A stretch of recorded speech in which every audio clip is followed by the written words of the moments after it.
Welcome to the Slop Farm. Enjoy the video. You start by preparing the system. Update the B550m BIOS to the latest stable release and backup data. This prevents brick risk and preserves keys. Once done, set an administrator or supervisor password in firmware so secure boot options are editable. Then reboot and enter the UEFI menu using Delete or F2. Make sure you're in advanced mode. Basic menus hide secure boot controls, so switch views now to access the security and boot tabs. You now configure the core options. First, disable CSM, Compatibility Support Module, because Secure Boot requires native UEFI. This prevents legacy drivers from bypassing checks. Next, choose the correct OS type.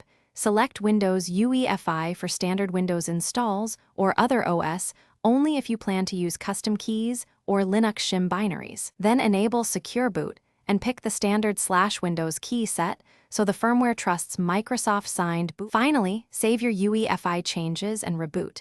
Then confirm Secure Boot is active using firmware status or an OS tool like Windows System Information. If you run Linux, make sure the shim bootloader and vendor-signed kernels are installed, or enroll your own machine owner keys so the kernel boots. If the system fails to boot after enabling Secure Boot, clear NVRAM or restore UEFI defaults, which removes problematic keys. Then re-enter setup. Re-enable Secure Boot, and re-enroll only the required keys to isolate the issue.